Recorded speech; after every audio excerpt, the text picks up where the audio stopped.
అందులో ఫస్ట్‌దొచ్చేసి టైమ్‌ని తెలిపేటటువంటి subordinate conjunction. అంటే ఈ కంజంక్షను మనము టైమ్‌ని చెప్పేటప్పుడు ఉపయోగిస్తాం. అంటే వెన్ అనే కంజంక్షన్, బిఫోర్ అనే కంజంక్షన్, యాస్ లాంగ్ యాస్ అనే conjunction, while, since, as soon as, after, until ఇవన్నీ కూడా టైమ్‌ని తెలియజేస్తూ ఉంటాయి. ఇక్కడ వెన్ అంటే ఎప్పుడు అని, బిఫోర్ అంటే ముందు అని, యాస్ లాంగ్ యాస్ అంటే అంతవరకు అని, వైల్ అంటే ఆ సమయంలో అని, సిన్స్ అంటే అప్పటి నుండి అని, యాస్ సూన్ యాస్ అంటే వెంటనే అని, ఆఫ్టర్ అంటే తరువాత అని, అంటిల్ అంటే వరకు అని. సరే ఎగ్జాంపుల్స్‌లో చూద్దాం. First example when I saw him I stopped my car. So ఎప్పుడండి నువ్వు కార్ ఆపేసింది? అతన్ని చూసినప్పుడు. అతన్ని చూసినప్పుడు అనేటటువంటిది ఆ సమయము ఇక్కడ వెన్ అనేటటువంటి కంజంక్షన్ తెలియజేస్తూ ఉంది. సో కాబట్టి వెన్ అనేది ఇక్కడ సబార్డినేట్ కంజంక్షన్ ఆఫ్ టైమ్. ఓకేనా? ఇక్కడ చూస్తే ఐ సా హిమ్ అనేది ఒక clause. I stopped my car అనేది ఒక క్లాజ్ అనమాట. 2 క్లాజుల్ని జాయిన్ చేసింది. ఆ రూల్ కూడా పాటిస్తేనే సబార్డినేట్ కంజంక్షన్ కేటగరీ కిందకి వస్తుంది. Next our dog barks whenever someone walks by our house. So వాళ్ళ డాగ్ అరుస్తుందంటండి. ఎప్పుడు? ఎప్పుడు అనేటటువంటి వర్డ్‌కి వెనెవర్ అనేటటువంటి కంజంక్షన్. ఎప్పుడైతే, ఎప్పుడైతే someone walks by our house. మన ఇంటి పక్క నుంచి ఎవరైనా నడుస్తూ వెళ్తారు కదా! ఎప్పుడైతే అలా ఎవరైనా వెళ్తారో అప్పుడు మన డాగ్ అరుస్తుంది అని చెప్పేసాము. సో ఇక్కడ వెనెవర్ అనేటటువంటి కంజంక్షన్ ఉపయోగించాము. 2 క్లాజుల్ని ఒక డిపెండెంట్, ఒక ఇండిపెండెంట్ క్లాజ్‌ని జాయిన్ చేసామన్నమాట. Next no one can leave till checking is completed. Checking అనేది పూర్తయ్యే వరకు కూడా ఎవరు వెళ్ళటానికి వీల్లేదు. ఎప్పటి వరకు? టిల్ అయిపోయే వరకు, చెకింగ్ అయిపోయే వరకు. ఇక్కడ టిల్ అనేటటువంటిది సబార్డినేట్ కంజంక్షన్. ఎంతసేపు అనేటటువంటి విషయాన్ని తెలియజేస్తూ ఉంది కాబట్టి. Next we have to wait until he arrives. అతను వచ్చే వరకు. ఎప్పటి వరకు? అతను వచ్చే వరకు అన్నమాట. సో వచ్చే వరకు అనేటటువంటి సమయాన్ని తెలియజేసేటటువంటి కంజంక్షన్ ఇక్కడ అంటిల్. సో కాబట్టి అంటిల్ అనేటటువంటిది సబార్డినేట్ కంజంక్షన్ అన్నమాట. ఓకేనా? టిల్ అంటే అంటిల్ అనేటటువంటిది జనరల్‌గా ఒకే మీనింగ్‌లో ఉపయోగిస్తూ ఉంటారు. కానీ అంటిల్ అనేటటువంటిదేమో ఎంత వరకు అనే మీనింగ్‌లో ఉపయోగిస్తావు. టిల్ ఏమో సమయాన్ని తెలియజేయడానికి ఉపయోగిస్తూ ఉంటారు. చిన్న స్లైట్ డిఫరెన్స్ ఉంటది. అవి ఎక్కువ ఎగ్జాంపుల్స్ చేస్తే మీకు అర్థమవుతుంది. ఓకేనా? Next I always pray before I have dinner. Dinner చేయబోయే ముందు. ఎప్పుడండి? ముందు. ఎప్పుడు అనేటటువంటి ప్రశ్నకు సమాధానంగా వచ్చేటటువంటి కంజంక్షన్ అండి. Subordinate conjunction of time. కాకపోతే ఇక్కడ 2 వర్డ్స్, 2 ఫ్రేజెస్ ప్రస్తావన కాదు. అలాగని 2 క్లాజెస్ ప్రస్తావన కూడా కాదు. ఒక డిపెండెంట్ క్లాజు, ఒక ఇండిపెండెంట్ క్లాజ్ ప్రస్తావన మాత్రమే ఉండాలి. రైట్? ఇక్కడ బిఫోర్ అనేటటువంటిది ఒక ఇండిపెండెంట్ క్లాజ్‌ని, ఒక డిపెండెంట్ క్లాజ్‌ని జాయిన్ చేస్తుంది కాబట్టి ఇది subordinate conjunction of time. Next after he had finished his homework he went to play cricket. అతను క్రికెట్ ఆడుకోవడానికి వెళ్ళాడంట. ఎప్పుడు? After he had finished his homework. అతను హోంవర్క్ అనేది ఫినిష్ చేసిన తర్వాత. సో ఇక్కడ ఆఫ్టర్ అనేటటువంటిది సబార్డినేట్ కంజంక్షన్ ఆఫ్ టైమ్ అనమాట. Next 5 years have passed since I went to Simla. నేను సిమ్లా ఎళ్ళి ఎంతకాలం అవుతుందండి? 5 ఇయర్స్. సిన్స్, సిన్స్ అనేటటువంటిది ఆ సమయాన్ని ఏం చేస్తుంది? జాయిన్ చేస్తూ ఉందన్నమాట. అప్పటి నుండి, ఎప్పటి నుంచి? సిమ్లా ఎళ్ళిన దగ్గర నుంచి ఇప్పటికి 5 ఇయర్స్ అవుతుందన్నమాట. సో ఇక్కడ సిన్స్ అనేటటువంటిది సబార్డినేట్ కంజంక్షన్ ఆఫ్ టైమ్. ఒక మెయిన్ క్లాజ్, ఒక సబార్డినేట్ క్లాజ్. నెక్స్ట్ చూడండి. I fell asleep while I was watching television. Television చూసేటప్పుడు ఏం జరిగిందంట? ఎప్పుడు? టెలివిజన్ చూసేటప్పుడు. ఆ అప్పుడు అనేటటువంటి మీనింగ్ ఇక్కడ వైల్‌లో ఉందన్నమాట. టెలివిజన్ చూసేటప్పుడు జరిగింది. ఏం జరిగింది? I fell asleep. నిద్రపోయాను. Next as soon as he finished his work he went out. అతను బయటికెళ్ళాడంట. ఎప్పుడండి? As soon as he finished. అతను త్వరగా పనిని పూర్తి చేసిన వెంటనే. ఓకేనా? అతను పని పూర్తి చేసిన వెంటనే బయటికెళ్ళాడనమాట. అది. యాస్ సూన్ యాస్ ఇక్కడ conjunction. The car will keep running as long as you take good care of it. So car అంట విల్ కీప్ రన్నింగ్. పని చేస్తూనే ఉంటదంట. ఎప్పటి వరకండి? యాస్ లాంగ్ యాస్ ఎప్పటి వరకు అంటే you take good care of it. దాన్ని జాగ్రత్తగా చూసుకున్నంత కాలం ఈ కారు బ్రహ్మాండంగా పనిచేస్తది అని చెప్పేసి చెప్తున్నారు. ఇక్కడ యాస్ లాంగ్ యాస్ అనేటటువంటిది సబార్డినేట్ కంజంక్షన్ ఆఫ్ టైమ్ అనమాట. నెక్స్ట్ రెండవదొచ్చేసి సబార్డినేట్ కంజంక్షన్ ఆఫ్ ప్లేస్. ఇక్కడ మనము వేర్ అంటామనమాట. వెన్ కాకుండా ప్లేస్‌ని తెలియజేస్తది. అంటే వేర్ అని కాదు, వేరెవర్ అని కాదు. ఎగ్జాంపుల్ చూసినట్టయితే you can tell me where she left the keys. ఆమె కీస్ ఎక్కడ పెట్టిందో టెల్ మీ వేర్ ఎక్కడ. షీ లెఫ్ట్ కీస్ ఎక్కడ వదిలేసిందండి కీస్? అనేటటువంటి దాన్ని ఈ వేర్ అనేది జాయిన్ చేస్తుంది అనమాట. You can go where ever you want. You want నీకు ఎక్కడ కావాలి, యూ కెన్ గో ఎక్కడికైనా వెళ్ళి. ఎక్కడికి? వేర్ ఎవర్ నీకు నచ్చిన చోటకి, ఎక్కడ కావాలంటే అక్కడికి వెళ్ళు అని చెప్తున్నారు. సో ఇక్కడ వేరు వేర్ ఎవర్ అనేటటువంటివి సబార్డినేట్ కంజంక్షన్స్ ఆఫ్ ప్లేస్ అనమాట. నెక్స్ట్ థర్డ్ చూడండి, సబార్డినేట్ కంజంక్షన్ ఆఫ్ కాజ్, కారణాన్ని తెలియజేసేది. సిన్స్ అని, బికాజ్ అని, యాజ్ అని. సిన్స్ అంటే కాబట్టి అని, బికాజ్ అంటే అందువలన అని, యాజ్ అంటే కనుక వలె. ఇక్కడ చూస్తే since he had not studied hard he failed his exam. He failed his exam ఎందుకండి? కారణం ఏంటి? ఎందుకు ఫెయిల్ అయ్యాడు? Since he had not studied, అతను చదవలేదు కాబట్టి. ఆ కాబట్టి అనేది సిన్స్ తెలియజేస్తుంది. Okay, next I am happy because I got a distinction in my school. I am happy, హ్యాపీగా ఉన్నావా ఎందుకు? వై, ఏంటి reason? I got distinction in my school, అదండి కారణం. ఆ కారణాన్ని తెలియజేయడానికి ఉపయోగించిందే బికాజ్ అనే కంజంక్షన్ ఇక్కడ. Next as he is a miser no one likes him. అతను ఎవరు ఇష్టపడారంట. ఎందుకు ఇష్టపడరండి? నో వన్ లైక్స్ హిమ్ ఎందుకు? యాజ్ ఎందువలన అంటే ఈజ్ ఏ మైజర్, అతను పెద్ద పిసినారి. ఓకే, అలాగనమాట. ఇక నాలుగోది వచ్చేసి సబార్డినేట్ కంజంక్షన్స్ ఆఫ్ పర్పస్ అనమాట. అంటే పర్పస్ని తెలియజేసేవి. That, so that, in order that, lest should. ఈ లెస్ట్ షుడ్ అనేటటువంటి కాంబినేషన్ అనమాట. సో లెస్ట్ ఉంటే కంపల్సరీగా ఆ సెంటెన్స్లో షుడ్ ఉండాలి. ఓకేనా? సో దట్ అంటే అని అని, సో దట్ అంటే అందువలన అనే మీనింగ్లో, ఇన్ ఆర్డర్ దట్ అంటే అందుకోసం అని, లెస్ట్ షుడ్ అంటే లేకపోతే అనే మీనింగ్లో ఉపయోగిస్తారు. సెంటెన్స్ చూద్దాము. Number 1, we eat that we may live. మనము నివసిస్తున్నాం కదండి, ఎందుకండి? సారీ, మనము తింటున్నాం కదండి. రోజు ఎందుకు తింటున్నామండి? అలా తింటేనే బ్రతుకుతాం కాబట్టి. ఓకేనా? Next we are studying English everyday, ప్రతిరోజు. So that their English can improve. ఓకేనా? They are studying English everyday. ఎందుకు చదువుతున్నారండి? పర్పస్ ఏంటి? వాళ్ళ ఇంగ్లీషు రోజు చదవడానికి గల కారణం ఏంటి? ఎందుకంటే అలా చదవటం వలన వాళ్ళ ఇంగ్లీష్ అనేటటువంటిది ఇంప్రూవ్ అవుతుందని. ఓకేనా? మనం తింటున్నాం కదండి, అది తినడానికి కారణం ఏంటి? రోజు తినాల్సిన అవసరం ఏంటి? అలా తింటేనే మనం బ్రతుకుంటాం కాబట్టి. పర్పస్ అనమాట. Next I will leave the party early. So నేను ఈరోజు పార్టీ నుంచి ముందుకే తొందరగానే వెళ్ళిపోతాను, ఎర్లీగా అని చెప్పేసి అంటున్నాడు. ఎందుకండి? In order that I will catch the bus.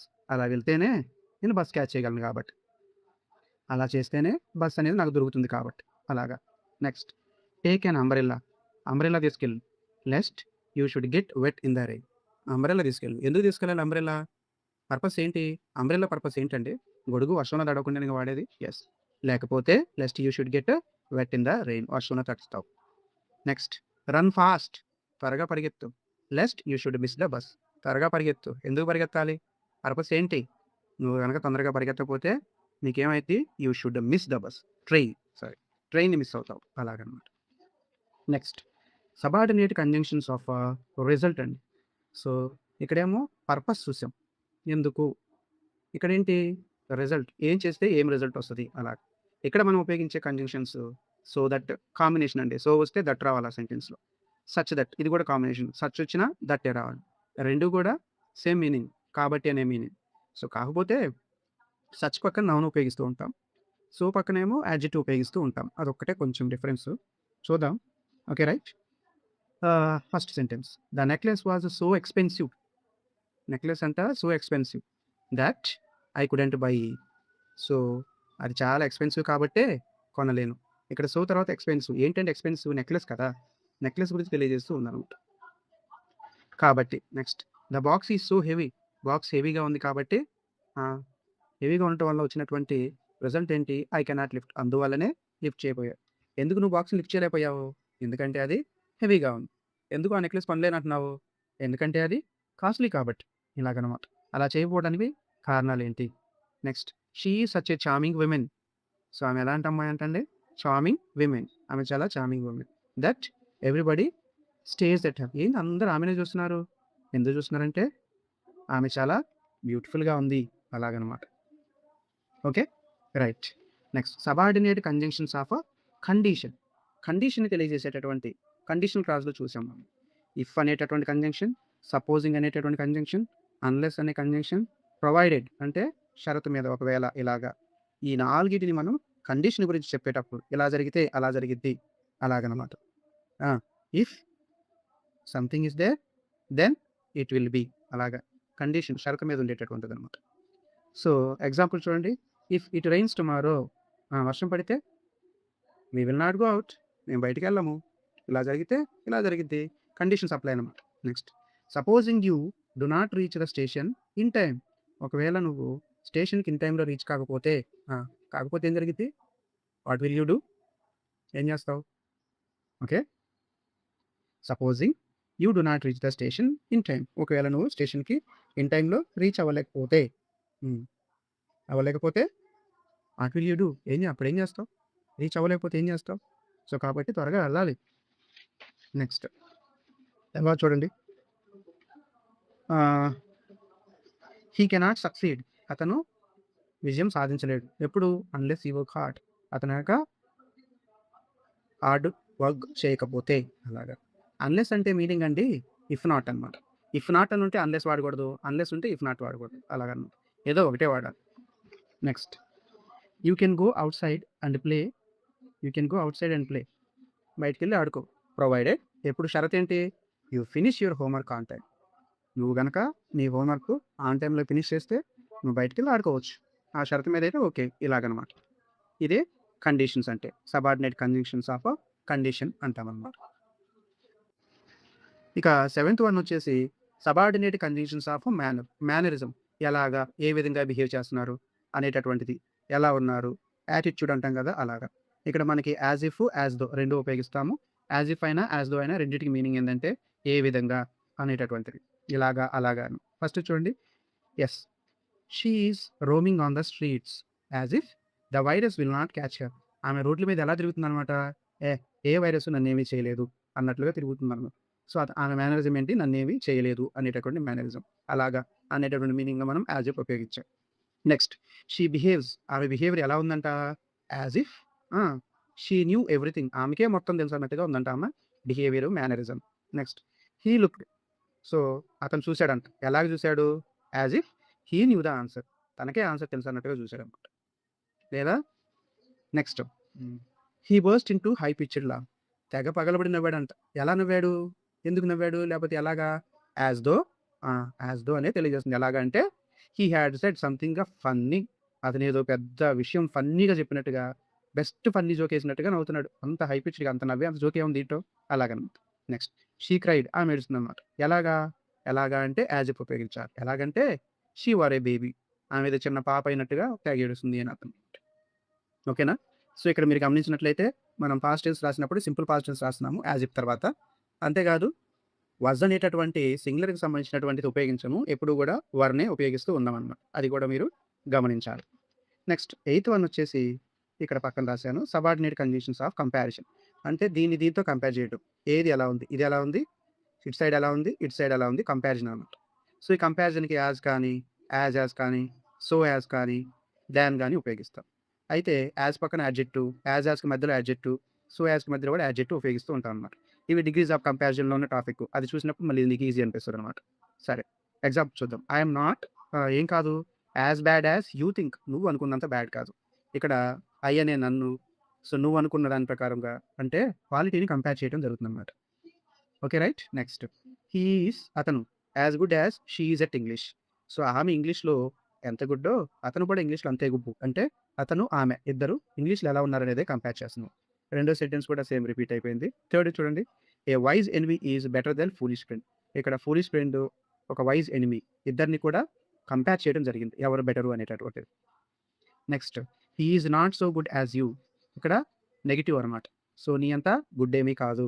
So ఇక్కడ గుడ్నెస్ని, ఒక వ్యక్తిలో ఉన్నటువంటి క్వాలిటీని కంపేర్ చేయడం జరిగింది. ఒక వ్యక్తిలో ఉన్న క్వాలిటీని ఇంకొక వ్యక్తిలో ఉన్న క్వాలిటీస్తో. Next she is better than me, prettier than me. So ఇక్కడ బ్యూటీని కంపేర్ చేయడం జరిగింది. నాకంటే ఆమె బాగుంది, నన్ను ఆమెతో కంపేర్ చేయడం. This book is more complex than that. ఒక పుస్తకాన్ని ఇంకొక పుస్తకంతో కంపేర్ చేసినప్పుడు ఇక్కడ మనము దాన్ అనేది ఉపయోగించడం జరిగింది. సో యాజ్, సో యాజ్, దాన్, వీటిని మనము ఏవైనా రెండు క్వాలిటీస్ని, ఐడియాస్ని, వ్యక్తులని, ఇతర విషయాల్ని కంపేర్ చేసి చెప్పడానికి ఉపయోగిస్తూ ఉంటాం. నెక్స్ట్ 9th చూసినట్టయితే subordinate conjunction of contrast. So కాంట్రాస్ట్ని తెలియచేయడానికి ఉపయోగించే కంజంక్షన్స్ ఇవేంటి? దో, ఆల్దో, హవెవర్. కాంట్రాస్ట్‌కి సంబంధించి ఇంతకుముందు చెప్పుకున్నాం గదా అండి అంటే, అవి కోఆర్డినేటింగ్ కంజంక్షన్స్. కాంట్రాస్ట్‌కి ఉపయోగించే కోఆర్డినేట్ కంజంక్షన్స్. మరి ఇక్కడ సబార్డినేట్ కంజంక్షన్స్ కాంట్రాస్ట్‌కి ఉపయోగించే సబార్డినేట్ కంజంక్షన్స్ అన్నమాట. ఓకే. ఇక్కడ దో అన్నా, ఆల్‌దో అన్నా, హవెవర్ అన్నా మొత్తానికి మీనింగ్ వచ్చేసి అయినప్పటికీ అనేవి. ఎగ్జాంపుల్స్ చూద్దాం. ఆల్‌దో అయినప్పటికీ ఏంటంట, the kitchen is small. Kitchen చిన్నదైనప్పటికీ ఇట్ ఈస్ వెల్ డిజైన్డ్. దాన్ని బాగా డిజైన్ చేశారు. అలాగా. Though he worked hard. అతను కష్టపడి పని చేసినప్పటికీ ఏమైంది? హీ ఫెయిల్ అయిపోయాడు. I tried very hard. నేను చాలా ప్రయత్నించాను. చాలా కష్టపడ్డాను. చాలా ప్రయత్నించాను. అయినప్పటికీ however I could not win the race. అయినప్పటికి కూడా నేను రేస్‌లో గెలవలేకపోయాను. ఇలాగనమాట. ఓకే. సో, థర్డ్‌దొచ్చేసి కోరిలేటివ్ కంజంక్షన్స్. ఇక్కడ రిలేట్. సో, రెండిటికి మధ్య రిలేషన్ ఉండాలనమాట. సో, రెండిటి మధ్య రిలేషన్ ఉండేటటువంటి ఏవైనా సరే 2 ఫ్రేజెస్ కావచ్చు, క్లాజెస్ కావచ్చు, సెంటెన్సెస్ కావచ్చు. అంటే సమాన ఆలోచన అనమాట. ఈక్వల్ ప్రయారిటీ కలిగినటువంటివి. ఓకే. వాటిని జాయిన్ చేయడానికి ఉపయోగించేటటువంటి కంజంక్షన్సే కోరిలేటివ్ కంజంక్షన్స్. ఇవేంటి? ఐదర్ ఆర్ ఇది కానీ, అది కానీ. నైదర్ నార్ అది కాదు, ఇది కాదు. నాట్ ఓన్లీ బట్ ఆల్సో అది కాదు, ఇది కూడా కాదు. బోత్ అండ్ మరియు అనేటటువంటి మీనింగ్‌లో ఉపయోగిస్తూ ఉంటాం అనమాట. ఓకే. సో, యూజెస్ చూద్దామా? రెండింటిలో నుంచి ఏదైనా ఒకటి ఎంపిక చేయడానికి ఐదర్ ఆర్ అనేది ఉపయోగిస్తాం. ఓకేనా? నెక్స్ట్ నైదర్ నార్ అనేది రెండింటి ఎంపికలో ఏది కాదు అని తెలియజేయడానికి. అది కాదు, ఇది కాదు అని చెప్పడానికి నైదర్ నార్ అనేది ఉపయోగిస్తాం. నాట్ ఓన్లీ బట్ ఆల్సో అనేటటువంటిది ఎంఫసైజ్ చేయడానికి. ఇచ్చిన 2 అంశాలని నొక్కి చెప్పడానికి ఉపయోగిస్తాం. నాట్ ఓన్లీ బట్ ఆల్సో అనేటటువంటిది. బోత్ అండ్ అనేటటువంటిది ఇంక్లూజన్ ఆఫ్ 2 ఐటెమ్స్ అనమాట. అంటే ఇచ్చిన 2 అంశాలని లెక్కలోకి తీసుకోవడానికి బోత్ అండ్ ఉపయోగిస్తాం. ఇక్కడ చూసినట్టయితే ఇక్కడేమన్నాం? రెండింటిలోంచి ఏదైనా ఒకదాన్ని ఎంపిక చేయడానికి. I will eat either carrot కానీ ఆర్ పీస్ కానీ తింటాను డిన్నర్‌కి క్యారెట్ కానీ, పీస్ కానీ ఏదో ఒకటి తింటానని ఎంపిక చేసుకోవడం అనమాట. ఏదో ఒకదాన్ని. నెక్స్ట్ 2 ఎంపికలో ఏది కాదు, అది వద్దు, ఇది వద్దు అని చెప్పడం. దేన్ని ఎంపిక చేసుకోకుండా ఉండేటప్పుడు నైదర్ నార్. ఇది చూస్తే హీ స్పీక్స్ నైదర్ ఇంగ్లీష్ నార్ హిందీ. అతను హిందీ మాట్లాడడు, అదేవిధంగా ఇంగ్లీషు మాట్లాడడు. అలాగనమాట. Neither Ram Nar Shyam has passed the test. టెస్ట్‌లో ఎవరు పాస్ అయ్యారు? రాము పాస్ అవ్వలేదు, శ్యాము పాస్ అవ్వలేదు. ఎవరు పాస్ అవ్వలేదు. ఏది కాదు రెండిటిలో అని చెప్పడానికి నైదర్ నార్ అనేది ఉపయోగిస్తాం. Next not only but also అంటే ఇచ్చిన 2 అంశాలను ఎంఫసైజ్ చేసి నొక్కి చెప్పటానికి. ఇదే కాదు, అది కూడా అనేటటువంటి మీనింగ్. ఎగ్జాంపుల్ చూడండి. I like not only ice skating. నాకు ఐస్ స్కేటింగ్ అనేది మాత్రమే ఇష్టం కాదు. బట్ ఆల్సో హాకీ కూడా ఇష్టమే. అలాగనమాట. He not only studies hard. అతను కష్టపడి చదవడమే కాదు, బట్ ఆల్సో వర్క్స్ వెల్. చదివిన దాని మీద వర్క్ కూడా చేస్తా ఉంటాడు. కష్టపడి పని కూడా చేస్తాడు. చదవడమే కాదు, కష్టపడి పని కూడా చేస్తాడు. అలాగే ఇక్కడ. Next my uncle is not only A doctor. మా అంకుల్ ఓన్లీ డాక్టర్ మాత్రమే కాదు, బట్ ఆల్సో ఫార్మసిస్ట్. 2 విషయాల్ని ఎంఫసైజ్ చేసి లేదా నొక్కి చెప్పటానికని. నెక్స్ట్ బోత్ అండ్ అంటే మరియు అని చెప్పుకున్నాం. ఇచ్చిన 2 అంశాలను కూడా లెక్కలోకి తీసుకోవడం అనమాట. Both my sister and I are bookworms. నేను మా చెల్లి లేకపోతే మా అక్క ఇద్దరం కూడా పుస్తక ప్రియులము అని చెప్తాం అనమాట. పుస్తకాల పురుగు. We will have both the cheesecake and the chocolate cake. So, మాకు చీజ్ కేకు కావాలి, చాక్లేట్ కేకు కావాలి. 2 కావాలి. 2 ఇంపార్టెంట్ అని చెప్తామనమాట. ఓకే. ఫిఫ్త్‌ది వచ్చేసండి వుడ్ రాదర్ దాన్. ఈ వుడ్ రాదర్ దాన్ అనేటటువంటి కాంబినేషన్ అండి. ఆ సెంటెన్స్‌లో వుడ్ రాదర్ ఉంటే దాన్ అనేది ఉపయోగించాలి. ఇది దేనికి ఉపయోగిస్తామంటే అది చేయటం కంటే ఇది చేయటమే మంచిది అనే మీనింగ్. ప్రిఫరెన్స్ అనమాట. ఇచ్చినటువంటి 2 అంశాల్లో ఏదో ఒక దానికి ప్రాధాన్యత ఇచ్చేటప్పుడు వుడ్ రాదర్ దాన్ అనేటటువంటి కండిషన్ ఉపయోగిస్తాం. For example I would rather have coffee than tea. Tea తాగటం కంటే కూడా నేను కాఫీయే తాగుతాను అని. సో, కాఫీకి ప్రిఫరెన్స్ ఇవ్వడం అనమాట. నెక్స్ట్ దో ఎట్ అనేది కూడా అయినప్పటికీ అనే మీనింగ్‌లో వాడతాము. ఆ సెంటెన్స్‌లో దో ఉంటే ఎట్ కూడా ఉపయోగించాలి. కాంబినేషన్ వర్డ్స్ అన్నమాట ఇవి కూడా. దీన్ని కాంట్రాడిక్టరీ ఐడియాస్‌ని చెప్పటానికి అంటే 2 వ్యతిరేకమైనటువంటి భావాలను తెలపడానికి దో ఎట్ అనే కంజంక్షన్ ఉపయోగిస్తాం. Though he worked hard. అతను కష్టపడి పనిచేసినప్పటికీ yet he failed in the examination. అతను ఎగ్జామ్‌లో ఫెయిల్ అయ్యాడు. అలాగే. ఓకే. లాస్ట్‌దండి ఫోర్త్‌ది వచ్చేసి కాంపౌండ్ కంజంక్షన్. కాంపౌండ్ అంటే గ్రూప్ అన్నమాట. గ్రూప్ వర్డ్స్‌ని మనం కంజంక్షన్స్‌లో వాడితే దాన్నే మనం కాంపౌండ్ కంజంక్షన్స్ అంటాం. కొన్ని పదాల సమూహాన్ని కంజంక్షన్‌లో ఉపయోగిస్తే దాన్నే కాంపౌండ్ కంజంక్షన్ అని చెప్పేసి అంటాం. అవేంటి? So that, provided that, even if, as well as soon as long as, such that, in order that, next on condition but. ఇవి ఎగ్జాంపుల్ చూద్దాం. She has got a car as well as a bike. ఆమెకి bike ఎలాగా ఉందో అలాగే car కూడా ఉందంట. ఓకేనా? As well as. So, బైక్‌తో పాటు కారు కూడా ఉంది అని చెప్తున్నారు. Next he talks as if he is mad అని ఉంది. హీ వర్ మ్యాడ్ అని చెప్పేసి అనాలి. యాజ్ ఇఫ్ తర్వాత పాస్ట్ టెన్స్ వాడతాం జనరల్‌గా అండి. Okay. He talks as if he were mad. అతనేంటో పిచ్చివాడిలాగా మాట్లాడుతున్నాడు అని చెప్పేసి. ఓకేనండి. నెక్స్ట్ తర్వాతది he will pass the test provided that he works hard. So, అతను గనక కష్టపడి పని చేస్తాను అనేటటువంటి షరతు మీద పనిచేస్తే కంపల్సరీగా అతను పాస్ అవుతాడు టెస్ట్. అలాగే the manager as well as the secretary has signed the papers. ఇది చాలా ఇంపార్టెంట్ అండి. సో, జనరల్‌గా సబ్జెక్టు దగ్గర నుంచి తీసుకునేటప్పుడు సబ్జెక్ట్ ప్లేస్‌లో ఉన్నటువంటి 2 సబ్జెక్టులు 2 నౌన్స్‌కి కూడా సెపరేట్ ఆర్టికల్ ఉంటే ఇద్దరు ఒక వ్యక్తి కాదు, ఇద్దరు వేరు అని చెప్పేసి అంటాం. ఎప్పుడు ఆ 2 సబ్జెక్టులని అండ్‌తో జాయిన్ చేసినాం. కానీ ఇక్కడ యాజ్ వెల్ యాజ్‌తో జాయిన్ చేసాం. మరి అప్పుడు ఇక్కడ చూడండి రూల్ నెంబర్ 1 చూస్తే తెలిసిద్ది. సో, 2 సబ్జెక్ట్స్ అనమాట. ఓకేనా?